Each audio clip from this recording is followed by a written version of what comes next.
Hello everyone, আজ আমি আপনাদেরকে পরিচয় করাবো আমার বাড়িতে নতুন কে এলো। হ্যাঁ বন্ধুরা, কে এসেছে চলুন আপনাদেরকে দেখাই।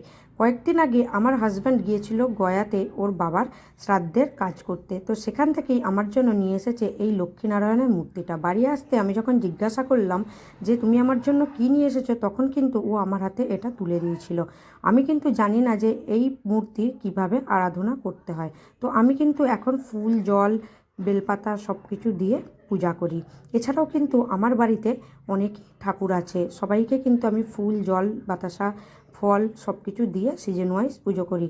কিন্তু এই মূর্তিকে সবাই বলছে নাকি যে সত্যনারায়ণ পুজোর সময় সত্যনারায়ণ পুজো করিয়ে প্রতিষ্ঠা করাতে, তো তারই অপেক্ষায় আছি কবে সেই দিন আসবে। তো আপনাদের এই মূর্তিটা কেমন লাগলো অবশ্যই কিন্তু জানাবেন। আমার তো বেশ মূর্তিটা ভালো লেগেছে। আর পেতলের এই মূর্তিটা কিন্তু একদম পুরোটাই পেতলের, বেশ দেখতে কিন্তু সোনার মতো ঝকঝক করছে। আমার তো খুব পছন্দ হয়েছে। জানি না কিভাবে এনাকে সন্তুষ্ট করতে হয়, তবে আমি কিন্তু আমার মনের ভক্তিতে নিষ্ঠা ভরেই এর পূজা করি, যতটা সামর্থ্য সেই মতোই করি।